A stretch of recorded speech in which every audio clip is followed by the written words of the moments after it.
Y como mencionaba al comienzo, hoy 24 de noviembre es el Día Mundial del Dietista Nutricionista y de eso sabe muy bien lo que es y quién lo organiza, nuestra primera invitada, que es Leila Pérez Venturino. Muy buenas. Hola, muy buenos días. Digo bien, ¿no? 24 de noviembre se ha instituido hoy, bueno, por la Fundación Española de Dietistas Nutricionistas, entre otras personas, han decidido que hoy sea ese día, un día que se celebra Día Mundial de, bueno, vuestro día, ¿no? El dietista y nutricionista. Es bastante nuevo porque es el segundo año que se celebra.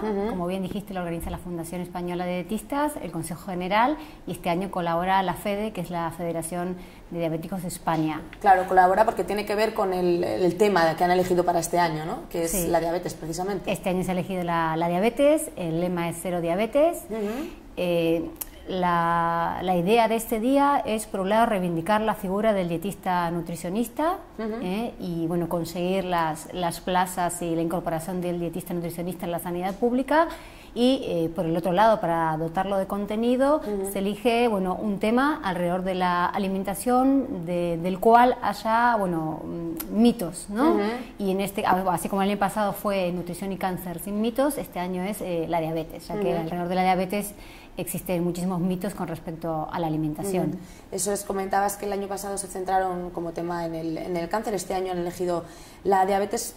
El objetivo que se marca precisamente esta fundación es conseguir una mayor concienciación, ¿no?, de la población acerca de los hábitos alimenticios, más que nada, que tienen que ver con esta enfermedad para lograr esa meta que se han propuesto de cero diabetes. Porque la diabetes, no sé si digo bien, es una enfermedad, ¿no? ¿Es una enfermedad crónica o qué es exactamente? Sí, es una enfermedad, como bien dices, crónica. Existen varios tipos de diabetes. La que mayormente conocemos es la diabetes tipo 1, que son las personas insulinodependientes. Lo que falla es la síntesis de insulina, que es una hormona que sintetiza el páncreas. Y luego está la diabetes tipo 2, que lo que falla es la respuesta a la insulina. Hay una síntesis de insulina, pero falla la respuesta. También está la diabetes gestacional, que se suele diagnosticar en el embarazo. Y luego hay otro tipo de diabetes que no encajan ni en la 1 ni en la 2, pero que ya son más raras. Y bueno, como decíamos al principio, se eligió este tema porque alrededor de él hay muchos mitos y la alimentación puede hacer mucho tanto por el tratamiento como la prevención de esta enfermedad, y la idea de este día es hacer acciones tanto formativas como divulgativas. Y todos los que hemos decidido de alguna manera participar en este día, bueno, somos embajadores de la nutrición y somos dietistas y nutricionistas colegiados. Es una enfermedad que atañe, que afecta a muchas personas, ¿no? Más o menos tienes por ahí algún dato que aportarnos para hacernos una idea, aunque seguro que todos los que nos están viendo ya conocen algún caso muy cercano. Sí, bueno, por hablar de cifras así, sin entrar en números concretos, hay millones de personas que padecen diabetes en el mundo, en España. Otra cifra muy importante es que el 50% de las personas que padecen diabetes no están diagnosticadas y que muchísimas, bueno, millones de personas mueren al año por esta enfermedad. Se estima que, dadas las condiciones de vida, el sedentarismo, el sobrepeso, que influyen mucho en el desarrollo de esta patología, en el año 2030 va a ser la séptima causa de muerte. Y hay una cosa que es muy importante: todas estas cifras no suenan como muy negativas. Yo creo que nos tenemos que quedar con que el 70% de la diabetes se puede tomando medidas con respecto al estilo de vida y a la alimentación. La diabetes tipo 2 en concreto se puede prevenir. Entonces esto es con lo que quizás nos podemos quedar y nos podemos agarrar como herramienta para trabajar como profesionales de la salud en el futuro. Sí, eso es, que a pesar de ser una enfermedad crónica, por lo menos eso, siguiendo una serie de hábitos alimenticios y un modo de vida correcto, ¿no?, saludable, imagino, podemos intentar controlarla. Tiene tratamiento, podemos prevenir, que sería todavía más importante, y podemos tener una calidad de vida muy buena si seguimos unas indicaciones. Y desde la Fundación han lanzado esos 14 mitos que quieren derribar, ¿no?, acerca de la diabetes, en este caso, 14 mitos que, cuéntanos, ¿en qué consisten? ¿Cuáles son los que han elegido? La razón por la que los han elegido, como los han elegido, es, bueno, a través de las consultas principalmente, escuchar la gente, casi todo el mundo te hace las mismas preguntas, ¿no? Un poquito se han sacado de las consultas de los dietistas, y también lo que ha colaborado la Federación de Diabéticos de España, que, bueno, también llegaban un poquito las mismas dudas, ¿no? Y la la idea era precisamente, bueno, derribar esos mitos que casi todo el mundo, que están en la cabeza de, bueno, de casi todas las mismas dudas, ¿no? El primero de ellos tiene que ver con las bebidas alcohólicas. Con las bebidas alcohólicas, sí, el primero es, como el alcohol no tiene azúcar, la ingesta de bebidas alcohólicas no altera la glucemia. Pero esa primera parte, esa premisa de la que se parte no es cierta, ¿no? Esto de que el alcohol no tiene azúcar, ¿o estoy muy equivocada? Bueno, para empezar, el alcohol tiene cantidades nada desdeñables de azúcar, sí que tiene. Eso es. Luego, además, se suele mezclar muchas veces con bebidas azucaradas. Efectivamente, que aumentan, ¿no? Exactamente. La dosis de azúcar. Exactamente. Esto hace que se inhiba la producción hepática de glucosa, con lo cual pueden producirse hipoglucemias, tanto las hiperglucemias como las hipoglucemias. Hay que controlarlas muy bien, porque lo que falla es justamente esta hormona que hace que regula tanto una como la otra, todo lo que es la glucemia en sangre. Y luego hay otro tema, que el alcohol tiene una cantidad de energía, aporta una cantidad de energía importante, y generalmente, sobre todo en el caso de la diabetes tipo 2, suele ir acompañada esta de sobrepeso, con lo cual es muy importante controlar el valor energético de la dieta. Otro punto importante, además de lo que explicamos. Así que en este caso el alcohol para con la diabetes no aporta muchas cosas positivas, ¿no? Hemos de decir que... A ver, de por sí para la población en general, ¿no? Cuanto menos mejor, y si lo podemos evitar mejor aún, y si consumimos, ¿no? Lo tenemos que hacer con mucha moderación, y que vamos a decir entonces de una persona que ya tiene una patología. Así que hay que evitar esa premisa de la que partíamos, que igual la gente se quiere agarrar a un clavo ardiendo cuando la padece en la diabetes y dice, bueno, pero como el alcohol no tiene azúcar, no importa. No, sí que afecta mucho, y además, sobre todo por lo que dices, por lo que conlleva, no solo en la ingesta de alcohol, sino todo lo que le acompaña y lo que luego produce en el cuerpo. Esos mitos tienen que ver con que generalmente cuando decimos diabetes automáticamente decimos azúcar, y sí que es verdad que es una de las cosas o de las premisas o de los patrones que tienen más repercusión y que tenemos que controlar sí o sí, pero sí, sin embargo hay más cosas. Sí, como por ejemplo lo que tiene que ver con el segundo mito, que son los hidratos de carbono, ya saliéndonos de ese ingrediente del azúcar. El segundo mito nos dice, no puedo cenar hidratos de carbono porque me sube mucho la glucemia. ¿Qué hay de cierto en ello y de falso? Vale, por supuesto que se pueden cenar hidratos de carbono. Si vemos que por la noche se altera la glucemia, ¿sí? Quiere decir que hay un desajuste en la cantidad de hidratos de carbono y la dosis de insulina en este caso que estamos recibiendo. Si eso nos pasa, lo que tenemos que hacer es controlar con nuestro endocrino, con nuestro médico, con nuestro dietista, tanto la dosis de insulina como la cantidad de hidratos de carbono que estamos utilizando en la cena. Sí.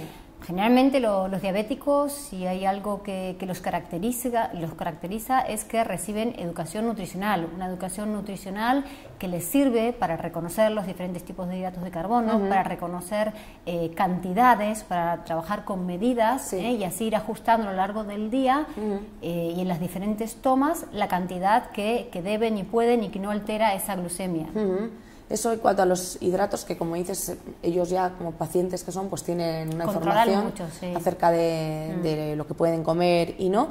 Hablábamos previamente del azúcar, y puede que muchos digan, bueno, como el azúcar y la diabetes no van bien, voy a tomar sacarina, pero es que no, es que la sacarina produce cáncer, entonces no, mejor azúcar, ¿no? Bueno.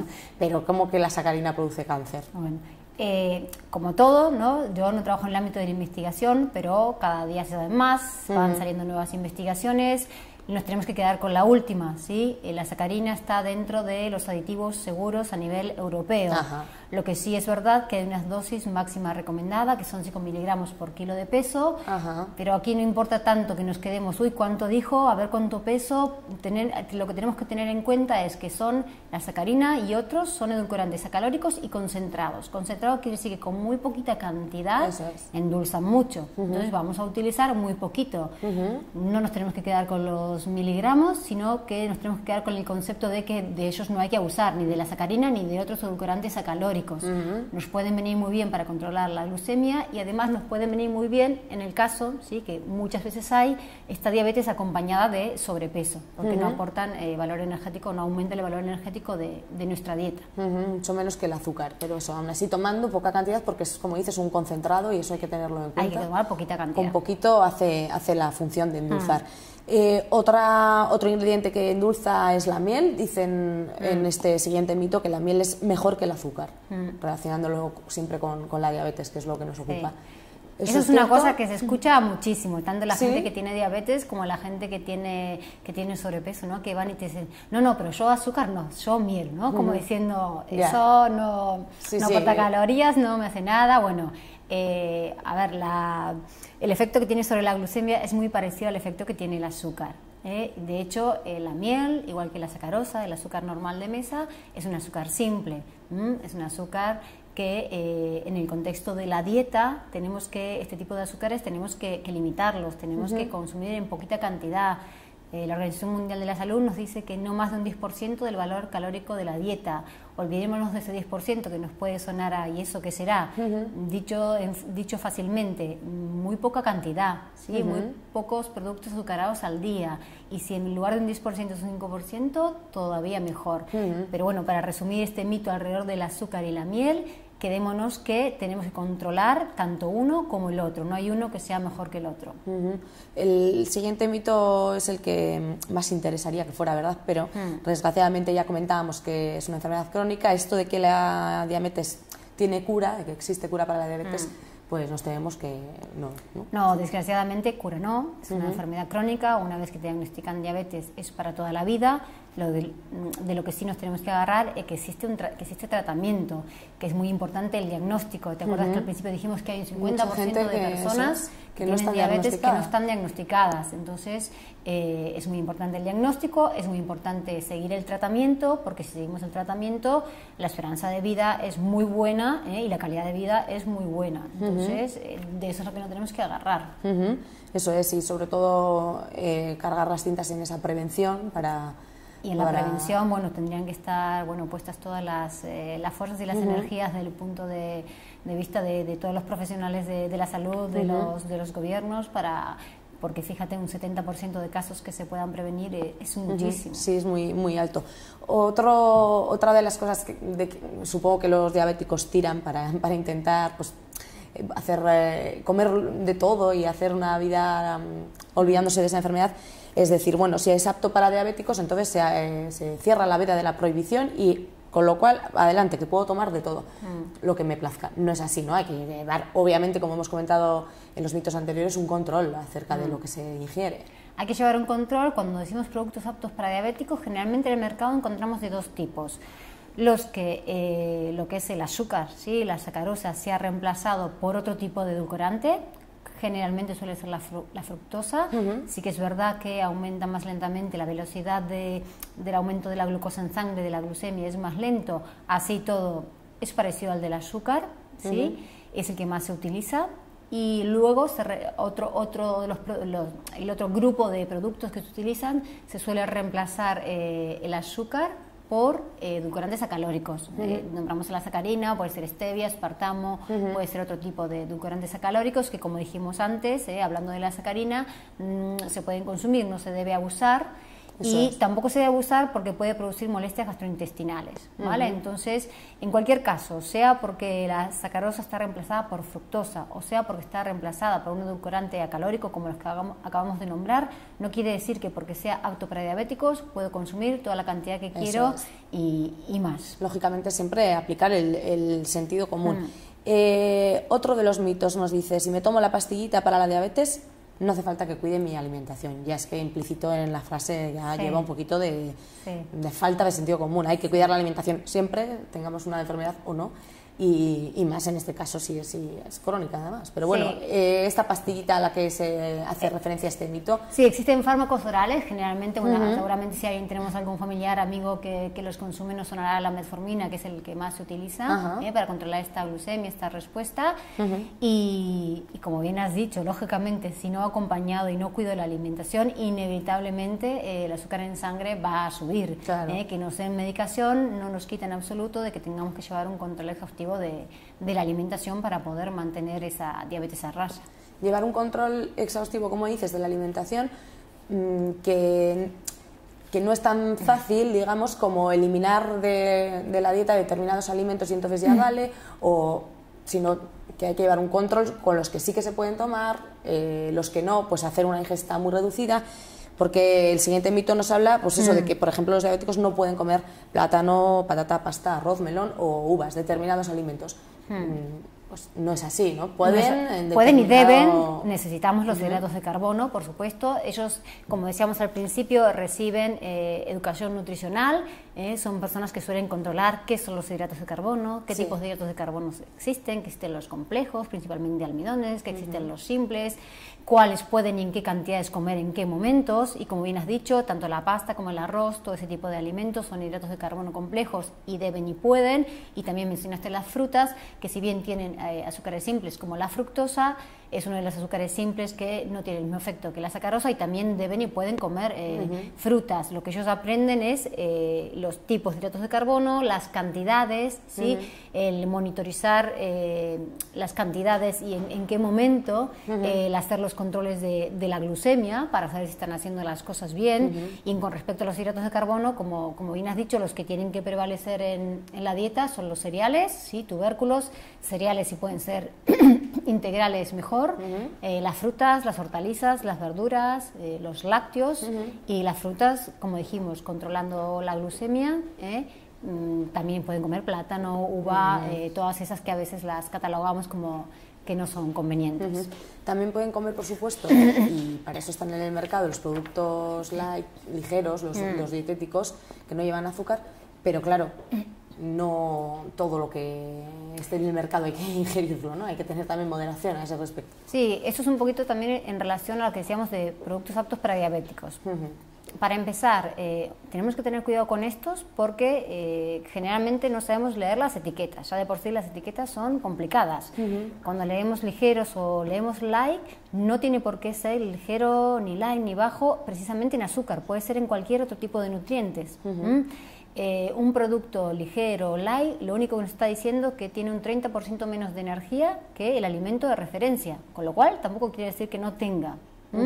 Y luego lo que explicaba, ¿no? Hay que ver el azúcar en caso de que este light o este para diabéticos sea que porque tiene azúcar o porque tiene menos o porque se ha reemplazado por otro edulcorante.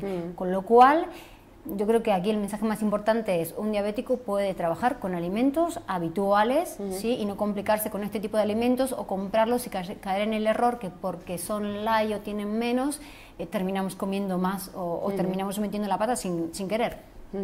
Y también, al fin y al cabo, pueden comer eso con moderación, exactamente igual que una persona no diabética, una persona sana, porque las pautas, como dice el siguiente mito, de un diabético no es que sean muy diferentes a las de alguien que no lo es. El patrón de alimentación saludable es igual que el de cualquier otra persona. Como bien decíamos antes, ¿no? Y lo volvemos a decir porque es muy importante. Ellos reconocen qué tipos de hidratos de carbono existen, aprenden a monitorizar la cantidad de hidratos según las comidas, según el día, según la actividad física. Bueno, tengan insulina o no tengan que inyectarse insulina o no, eso es un dato muy importante. Aprenden a controlarse la glucemia. Y luego hay otra cosa muy importante, ¿sí? Realmente tendrían que seguir como todos el patrón de la dieta mediterránea. Y hay otra cosa que es el tema de las grasas, porque sí que es verdad que tienen aumentado el riesgo cardiovascular. Entonces ahí, bueno, más todavía importante el consumir aceite de oliva, la grasa que es proveniente del pescado azul, frutos secos, ese tipo de... ¿Y qué hay de lo que se escucha desde siempre, de aquello de que la insulina puede provocar ceguera? También lo tenemos relacionado con problemas, bueno, amputaciones. ¿Qué hay de cierto en aquello? Justo es lo contrario, ¿no? Si no, a la persona que necesita insulina no le damos tratamiento con insulina, lo que vamos a hacer es que pueda desarrollar, ¿sí? Una diabetes mal controlada puede desarrollar retinopatías, nefropatías, y si eso avanza en el tiempo es realmente lo que puede terminar en cegueras o en amputaciones. Del lado contrario, una diabetes bien controlada con tratamiento de insulina, que es lo que hay hoy en día, hace que tú no llegues a esos extremos. Antes mencionabas un caso concreto de la diabetes, que es la gestacional, que afecta obviamente a las mujeres en el embarazo, y que hay un mito que me comenta que luego ya desaparece una vez pasado el periodo de embarazo, pero no es así, ¿no? Tampoco. La diabetes gestacional, cuando se diagnostica, como bien dice la palabra, durante el embarazo, puede pasar, no es seguro, pero puede pasar que realmente había una diabetes tipo 2 previa. No siempre es así. No obstante, una mujer que durante el embarazo le diagnostican una diabetes gestacional, luego tiene que estar atenta, ¿sí? Luego va a tener que seguir los controles, porque la lectura que tenemos que hacer de esto es que hay un factor de riesgo que ya lo tiene, ¿sí? Hay una predisposición mayor, así que en un futuro Más fácilmente es que vaya a desarrollar una diabetes tipo 2, por ejemplo. Con lo cual, y antes estábamos hablando de la prevención, control, estar alerta, cada X tiempo los análisis, las bioquímicas que nos van a decir cómo estamos, y la prevención, más que nunca. Yo creo que es una mujer que le han diagnosticado diabetes gestacional, lo que tiene que decir es, bueno, ya tengo un factor de riesgo, voy a tener una alimentación saludable, actividad física, mantener mi peso, porque ya, como decimos habitualmente, tengo más boletos de padecer en un futuro diabetes. Y si la diabetes está relacionada con el azúcar, no hay que olvidar tampoco otro elemento que es la sal, ¿no? Que no porque la relacionemos mucho con el azúcar podemos tomar cualquier cantidad de sal siendo diabético. Sí, eso tiene que ver porque los diabéticos tienen el riesgo cardiovascular aumentado. Entonces, como decíamos al principio, siempre decimos diabetes y pensamos solo en el azúcar. Sí que es verdad que es una de las medidas principales que tenemos que tomar, pero no es la única. Y teniendo en cuenta que los diabéticos tienen el riesgo cardiovascular aumentado, no solamente tienen que cuidar el consumo de sal, como cualquier otra persona que tiene mayor riesgo cardiovascular, sino el tema del peso, muy importante no tener sobrepeso, el tema de las bebidas alcohólicas, ¿sí? El sedentarismo y, por supuesto, el llevar una alimentación saludable siguiendo el patrón de la dieta mediterránea que ya hemos hablado muchas veces. Los buenos hábitos, como comentábamos, ha salido por supuesto el término, siempre también relacionado con la diabetes, de la insulina, y el último mito recoge que una vez diagnosticada esta enfermedad siempre requiere tratamiento con insulina, pero no es así tampoco, ya has mencionado algún otro tipo de medicamento. Con insulina, sí, la diabetes tipo 1. Sí, la diabetes tipo 1 siempre requiere tratamiento con insulina. Ahora bien, la diabetes tipo 2, como decíamos, muchas veces solamente con fármacos orales y, por supuesto, tanto una como la otra con la alimentación siempre. Bueno, pues parece que llaman ya al teléfono la siguiente invitada. Estamos hoy, como decíamos, en otra ubicación del Granos del Lacua. Hemos tenido cosas del directo, esa llamada será en interfono, será seguramente Inma Espizua, que ya, aparte de cuidarnos por dentro, como nos gusta cuidarnos por fuera, va a venir a darnos unas clases de estilo, pero anotamos todo lo que nos ha contado Leila Pérez Venturino acerca de esta enfermedad, de esta diabetes, intentar conseguir esa diabetes cero como marca hoy en el Día del Dietista y Nutricionista la Fundación Española.